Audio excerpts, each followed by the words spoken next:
Assalamualaikum warahmatullahi wabarakatuh. Selamat pagi pemirsa Trans 7. Khazanah, Ensiklopedia Islam Dunia, pagi ini kembali hadir ke hadapan Anda untuk berbagi informasi Islami. Semoga menginspirasi dan menjadi motivasi aktivitas Anda hari ini. Pemirsa Khazanah, menjamak solat atau menggabungkan dua solat dalam satu waktu merupakan keringanan yang diberikan Allah Subhanahu wa Ta'ala kepada kaum Muslim, terutama di saat melakukan perjalanan jauh atau safar. Solat zuhur bisa digabung waktunya dengan solat asar. Boleh dikerjakan di waktu zuhur yang disebut dengan jamak takdim, bisa juga dilakukan di waktu asar atau yang disebut dengan jamak takhir. Demikian pula dengan solat maghrib dan solat isya bisa digabungkan pelaksanaannya di satu waktu. Jika dilakukan di waktu maghrib disebut jamak takdim, dan jika dilakukan di waktu isya disebut dengan jamak takhir. Masalahnya bagaimana cara pelaksanaannya? Bagaimana cara mengurutkan solatnya? Apakah solat dengan menjamak selalu mendahulukan solat-solat yang menjadi urutannya, seperti misalnya zuhur dan asar, serta maghrib dan isya? Bagaimana misalnya kalau di tempat tujuan sudah memasuki isya, lantas kita ikut berjamaah di masjid? Apakah tetap mendahulukan maghrib, atau bisa ikut berjamaah isya dulu bersama makmum, lalu solat maghrib? Lalu berapa lama seseorang dianggap musafir di suatu tempat? Menurut hadis yang sahih, menjamak solat atau menggabungkan solat dalam perjalanan itu dibolehkan. Akan tetapi satu hal yang memang tidak ada ketegasan dalilnya adalah mengenai keharusan melakukan dua solat yang dijamak tersebut secara berurut, baik secara sendirian maupun berjamaah bersama sesama musafir atau bermakmum kepada yang mukim. Itu sebabnya masalah ini kurang mendapat perhatian dari ulama fikih klasik. Pembahasan secara eksplisit dan rinci bisa dijumpai dalam kitab Al-Fiqh Al-Islami wa Adillatuhu karangan Dr. Wahbah Al-Zuhaili. Itu pun hanya dalam dua mazhab, yaitu Asy-Syafi'i. Berdasarkan perbedaan dan keterangan para ulama bisa disimpulkan mengenai urutan solat dalam jamak. Pertama, bila pelaksanaan kedua solat itu dalam kondisi yang sama, baik sendirian atau semua jamaahnya tengah solat jamak, maka harus dilakukan secara berurut. Jika solat jamak takhir, maka solat maghrib dulu, kemudian isya. Hal ini lebih sesuai dengan sunnah Nabi, sebab tak ada satu riwayat pun yang menyatakan Nabi melakukan tanpa berurut. Kedua, bila kondisinya berbeda, misalnya ketika hendak solat, ternyata jamaah solat isya sedang berlangsung, sementara bila mendahulukan solat maghrib sendirian atau dengan jamaah sedikit, akan ketinggalan jamaah yang banyak, maka mendahulukan isya lebih afdal. Wallahu a'lam.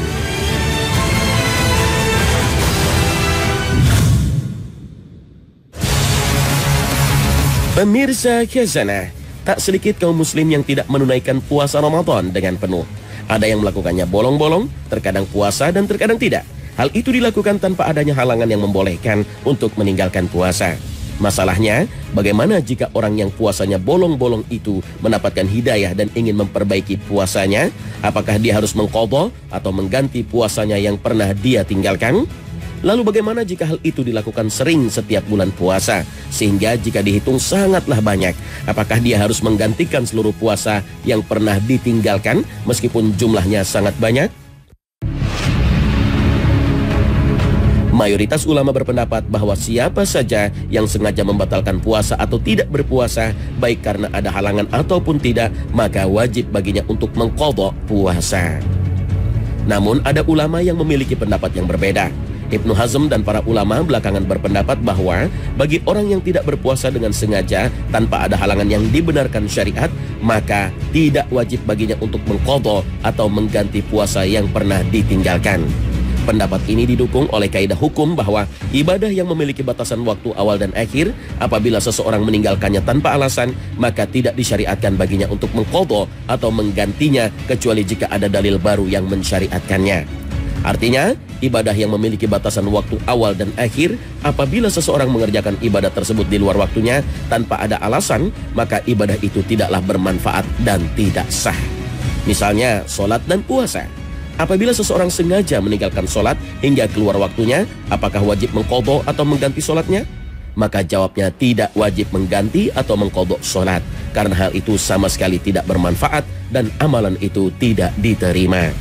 Begitu pula apabila ada seseorang yang tidak berpuasa sehari, 2 hari atau lebih di bulan Ramadan dengan sengaja tanpa halangan, apakah wajib untuk mengqadha atau mengganti puasanya?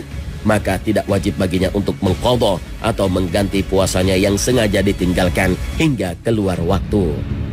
Lalu jika memang tidak perlu mengganti atau mengqadha puasanya, lalu apa yang harus dilakukan untuk memperbaiki amal ibadahnya yang lalu itu? Orang yang pernah meninggalkan puasa Ramadan dengan sengaja tanpa ada halangan yang dibenarkan syariat, atau puasanya bolong-bolong meskipun dulunya sering demikian, bahkan jumlahnya tak terhitung, maka kewajiban dia adalah bertaubat kepada Allah Subhanahu wa Ta'ala dengan taubat nasuha, dan hendaknya dia tutup dosanya tersebut dengan melakukan amalan soleh, di antaranya dengan memperbanyak puasa sunnah. Ulama kontemporer menjelaskan, amalan ketaatan seperti puasa, sholat, zakat, dan selainnya yang telah lewat atau ditinggalkan tanpa ada uzur atau halangan, ibadah-ibadah tersebut tidak ada kewajiban qadha atau mengganti. Yang harus dikerjakan adalah bertaubat nasuha. Taubat dengan sebenar-benarnya taubat akan menghapuskan kesalahan-kesalahan tersebut. Itulah yang harus dilakukan oleh orang yang meninggalkan puasa dengan sengaja tanpa ada uzur atau halangan, yaitu dia harus bertaubat dengan ikhlas, bukan riya, menyesali dosa yang telah dia lakukan, kembali melaksanakan puasa Ramadan jika berjumpa kembali, bertekad untuk tidak mengulangi kesalahan yang pernah dilakukan, dan taubat tersebut dilakukan sebelum datang kematian atau sebelum matahari terbit dari sebelah barat. Kemudian ia pun seharusnya menambah banyak kebaikan dengan menambah puasa sunnah dan kebaikan lainnya agar kejelekannya dapat ditutupi. Allah Subhanahu wa Ta'ala berfirman, katakanlah, hai hamba-hambaku yang melampaui batas terhadap diri mereka sendiri, janganlah kamu berputus asa dari rahmat Allah.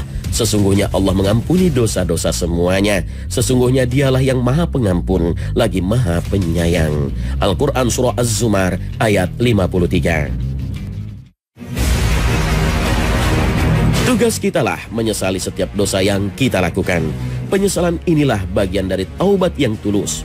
Allah Subhanahu wa Ta'ala berfirman, hai orang-orang yang beriman, bertaubatlah kepada Allah dengan taubatan nasuha, taubat yang semurni-murninya. Al-Quran Surah At-Tahrim ayat 8. Para ulama menjelaskan bahwa yang dimaksudkan dengan taubat yang tulus di sini adalah apabila terpenuhi 4 syarat. Pertama, menghindari dosa untuk saat ini, kemudian menyesali dosa yang telah lalu.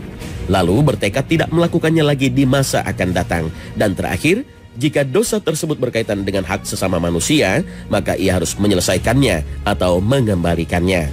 Oleh karena itu, tangisilah setiap dosa dan takutlah pada siapa yang engkau maksiati, yaitu Allah yang tidak mungkin lepas satu makhluk pun dari penglihatannya.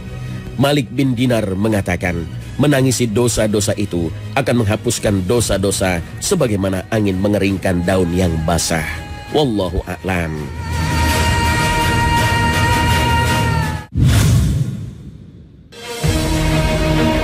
Pemirsa Khazanah, orang yang akan menempati rumah baru biasanya mengadakan selamatan agar rumahnya berkah dan jauh dari godaan setan.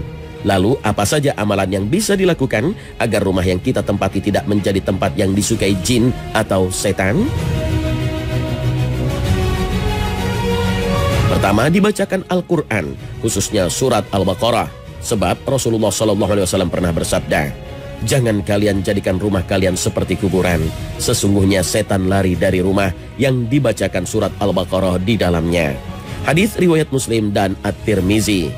Para ulama menjelaskan setan akan lari dari rumah yang dibacakan surat Al-Baqarah, karena dalam surat Al-Baqarah terdapat ayat kursi, nama-nama Allah, dan ayat-ayat lain yang dapat mengusir jin. Lalu bagaimana teknis pembacaan surat Al-Baqarah ini? Apakah cukup dibaca sekali ataukah harus berkali-kali? Lalu apakah harus dibaca satu surat sekaligus ataukah bisa dibaca secara bertahap? Haruskah surat ini dibaca di setiap pojok rumah atau cukup di ruangan mana saja?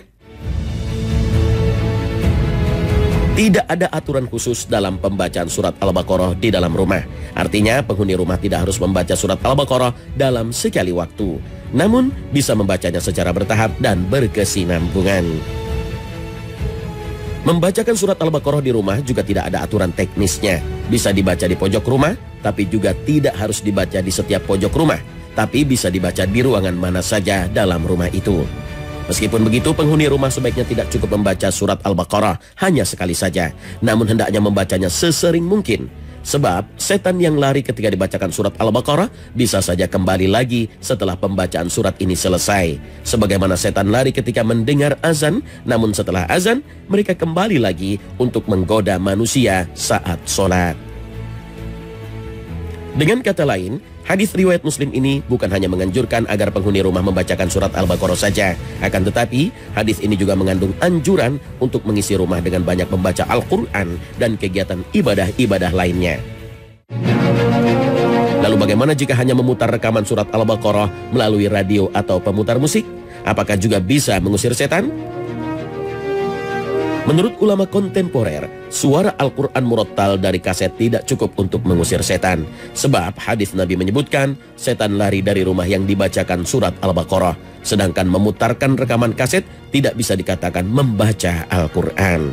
Sama halnya dengan azan yang berbunyi dari aplikasi handphone, radio maupun televisi. Keutamaan azan rekaman ini tidak seperti azan yang dikumandangkan oleh muazzin secara langsung. Di samping itu, ulama lain juga menambahkan, surat Al-Baqarah memang tidak harus dibaca oleh sang penghuni rumah, namun bisa juga dibaca siapapun selama dibaca di dalam rumah tersebut. Dengan demikian, jika surat Al-Baqarah itu diputar dari rekaman kaset atau MP3, maka tidak cukup untuk mengusir setan. Sebab orang yang membaca Al-Quran dengan niat ibadah lah yang bisa mengusir setan. Sedangkan pemutar musik tidak bisa berniat dan tidak bisa disebut sedang beribadah. Meskipun begitu, bukan berarti mendengarkan murattal Al-Quran dari kaset atau pemutar audio tidak memberi faedah apapun. Sebab, baik membaca Al-Quran maupun mendengarkannya sama-sama terhitung ibadah. Hanya saja barangkali level kekuatan mengusir setan dari rumah akan lebih kuat apabila penghuni rumah membacanya sendiri secara langsung. Kecuali apabila seluruh penghuni rumah itu tidak bisa membaca surat Al-Baqarah. Maka memutar murattal surat Al-Baqarah dan surat-surat Al-Quran lainnya insya Allah bisa memberi manfaat yang sama seperti membacanya sendiri. Wallahu a'lam.